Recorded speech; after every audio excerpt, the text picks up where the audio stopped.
అదరగొట్టే కారం రంగు రుచి ఆచి కారం పొడి. తెలంగాణలో సర్పంచ్ ఎన్నికలకు రంగం సిద్ధమైంది. డిసెంబర్ 3వ వారంలోపు ఎన్నికలు పూర్తి చేసేలా ప్రభుత్వం ప్లాన్ రెడీ చేసింది. ఈ నెల 25న ఉదయం తెలంగాణ కేబినెట్ సమావేశం జరగనుంది. కేబినెట్ సమావేశంలో 50% పంచాయతీ రిజర్వేషన్లను ఆమోదించనున్నారు. కేబినెట్ సమావేశం అనంతరం సర్పంచ్ ఎన్నికల షెడ్యూల్ రిలీజ్ కానుంది. ఎన్నికలకు ఇప్పటికే ఈసీ ఏర్పాట్లు పూర్తి చేసింది. 3 విడతల్లో పోలింగ్ నిర్వహించేలా షెడ్యూల్ రూపొందించారు అధికారులు.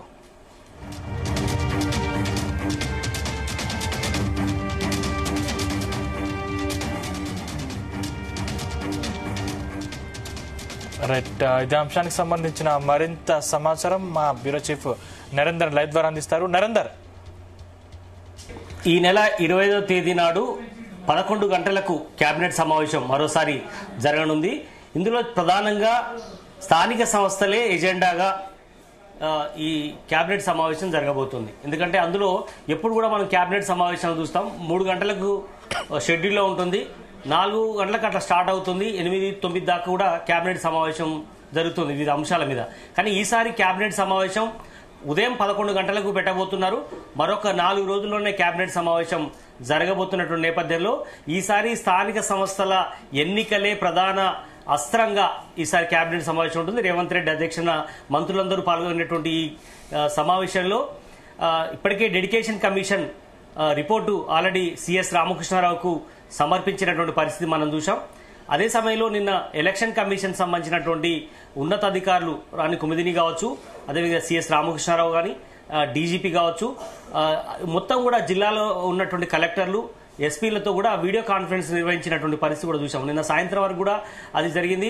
దీని తర్వాత ఏ క్షణంలో షెడ్యూల్ రిలీజ్ అయినా కూడా అందుకు అనుగుణంగా మీరు ప్రిపేర్ అయి ఉండాల్సిన అవసరం ఉందని కూడా పంచాయతీరాజ్ సంబంధించినటువంటి డిపార్ట్మెంట్లను, రెవెన్యూకి సంబంధించిన డిపార్ట్మెంట్లను అన్ని కూడా కోఆర్డినేట్ చేసుకోవాల్సిన అవసరం ఉందని కూడా చెప్పినటువంటి పరిస్థితి కూడా మనం చూసాం. నిన్న ఎలక్షన్ కమిషన్ సంబంధించినటువంటి ఉన్నతాధికారులు రాష్ట్రానికి సంబంధించినటువంటి అధికారులందరితో సమావేశం జరిగిందో లేదో వెంటనే డెడికేషన్ కమిషన్ సంబంధించిన రిపోర్ట్ కూడా అందించారు.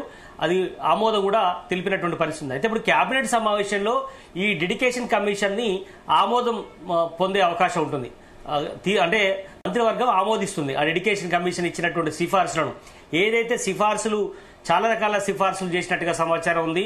అందులో ముఖ్యంగా 50% లోబడి రిజర్వేషన్లకు సంబంధించినటువంటిది ప్రధానంగా ఉంటుంది. ఎందుకంటే సుప్రీంకోర్టు కూడా గతంలో అదే చెప్పింది. ఎందుకంటే ఎస్సీలకు 15% రిజర్వేషన్ ఉంది, ఎస్సీలకు 10% రిజర్వేషన్లు అమల్లో ఉన్నాయి.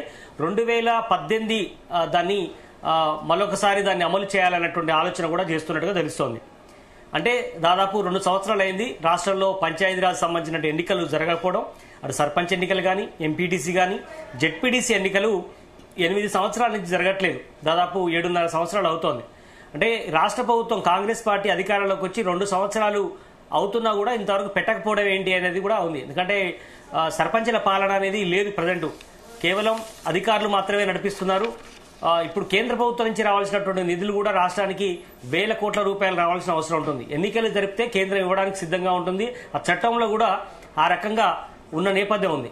కనుక ఇప్పుడు కాంగ్రెస్ ప్రభుత్వం సీరియస్ గా చేసింది. ఇప్పటికే కులగణన చేపట్టింది, డెడికేషన్ కమిషన్ వేసింది, ఆ రిపోర్ట్ కూడా సమర్పించింది.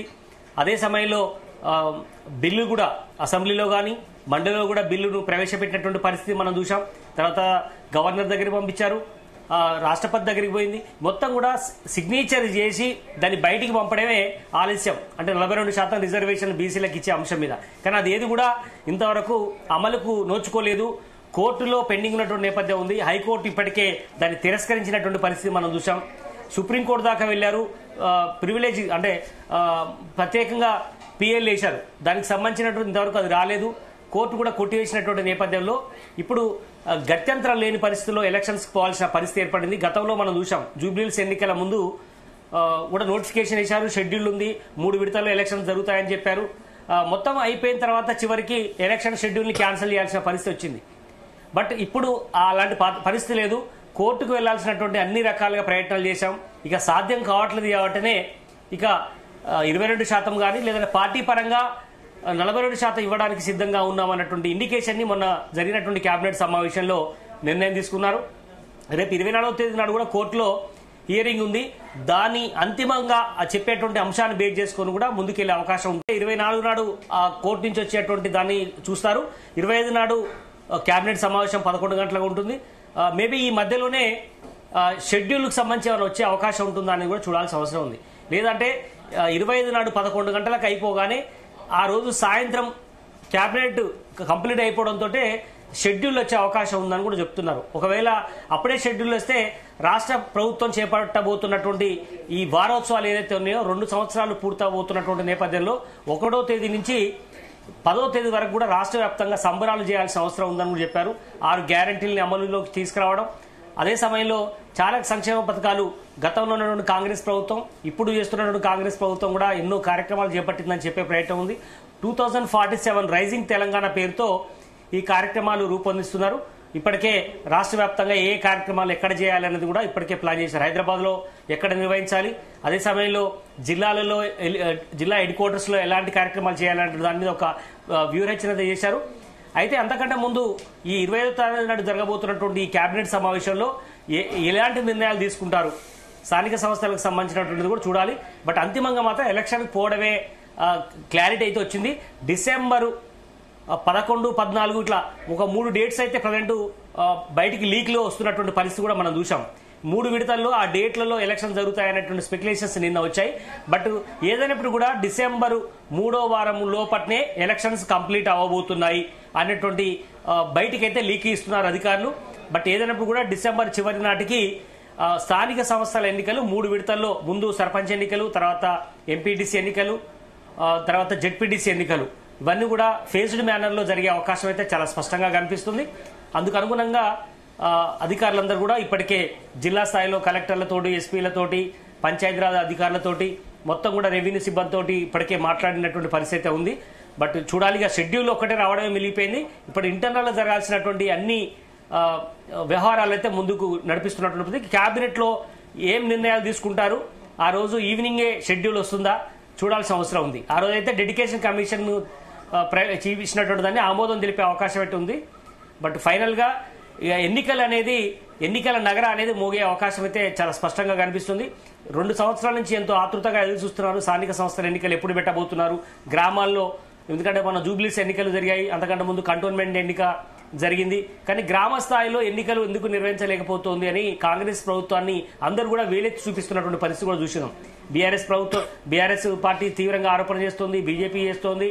ఎందుకు స్థానిక సంస్థల ఎన్నికలు పెట్టలేకపోతున్నారు, ఫెయిల్ అయ్యారు అన్నటువంటి ఆరోపణ చేస్తున్న నేపథ్యంలో ఇప్పుడు ఖచ్చితంగా పెట్టాల్సిన అనివార్య పరిస్థితి వచ్చింది. 42% ఇవ్వలేని పరిస్థితిలో ఖచ్చితంగా 22% లేదంటే 42% పద్ధతి ప్రకారం వెళ్లాలన్నటువంటి ఆలోచన చేస్తున్నట్టుగా అర్థమవుతుంది. సందీప్, నరేంద్ర, అంటే జూబ్లీహిల్స్ గెలుపు మీద ఉన్నటువంటి కాంగ్రెస్ పార్టీ అదే ఊపులో స్థానిక సంస్థల ఎన్నికలు జరపాలని నిర్ణయించింది. అదేవిధంగా చీరల పంపిణీకి కూడా ప్రభుత్వం రంగం సిద్ధం చేసుకున్నట్టు తెలుస్తోంది. అంటే సో దీన్ని ఎట్లా చూడాలి, అంటే ఈ ప్రతిపక్షాల నేపథ్యంలో మళ్ళీ ఎన్నికలు వాయిదా వేసుకునే అవకాశాలు ఏమైనా ఉంటాయా? ఎట్టి పరిస్థితుల్లో ఎలక్షన్స్ వాయిదా వేసేది లేదు. ఎందుకంటే రేపు 25వ తేదీ నాడు 11 గంటలకు జరిగేటువంటి కేబినెట్ సమావేశంలోనే ఎలక్షన్ సంబంధించినటువంటి ఏ డేట్లో పెట్టాల్సిన అవసరం ఉంది, ఎప్పుడైతే సరి అయినటువంటి సమయం, ఈ 2 సంవత్సరాల సంబరాలకు దానికి ఎక్కడ డిస్టర్బెన్స్ లేకుండా చూసుకోవాల్సిన అవసరం ఉందని భావిస్తున్నారు. చీరల పంపిణీకి సంబంధించి కూడా ఇప్పటికే కొంతమందికి పంపిణీ చేశారు. మరికొంతమందికి మరొక 35 లక్షల చీరలు రాబోతున్నాయి. అది త్వరలోనే గ్రామాల్లో పెద్ద ఎత్తున మహిళలకు ఇవ్వబోతున్నాము. ఎందుకంటే గతంలో పంచినటువంటి చీరలకు ఇప్పుడు ఉన్నటువంటి రాబోతున్నటువంటి చీరలకు చాలా వ్యత్యాసం ఉంది.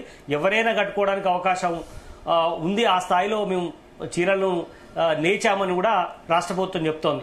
బట్ అదేది కూడా ఎలక్షన్ కోడ్ కిందకి రాకముందుకే అన్ని కూడా పద్ధతి ప్రకారం, ఎందుకంటే ఆల్రెడీ పంచి ఉన్నారు కాబట్టి అది కోడ్ లీక్ రాకుండానే ఇదంతా కూడా ప్రశాంతంగా ముందుకు తీసుకెళ్లాల్సిన అవసరం ఉందని కూడా భావిస్తున్నారు. బట్ ఎన్నికల నగర అయితే ఇక త్వరలోనే మోగే అవకాశం అయితే కనిపిస్తుంది. ఇప్పటికే అధికారులన్నీ అన్ని రకాల ఏర్పాటు చేశారు. సిఎస్ కానీ, డీజీపీ కానీ, ఎలక్షన్ రాష్ట్ర ఎన్నికల అధికారులు కావచ్చు, వీళ్ళందరూ కూడా ఇంటర్నల్ గా అన్ని రకాల ఏర్పాటు చేస్తున్నారు. ఈవీఎంలకు సంబంధించి కానీ అన్ని కూడా పోలీసు భద్రతకు సంబంధించినటువంటి ఏర్పాట్లు కానీ ఇవన్నీ కూడా చూసుకుంటున్నారు. ఇక ఎలక్షన్ షెడ్యూల్ రావడం ఒకటే మిగిలిపోయింది. అది స్థానిక సంస్థల ఎన్నికలకు సంబంధించి క్యాబినెట్ లో జరిగేటువంటి నిర్ణయాలను బట్టి మనకు ఫైనల్ అవుట్కమ్ వచ్చే అవకాశం ఉంటుంది. Sandeep, right, thank you Narender.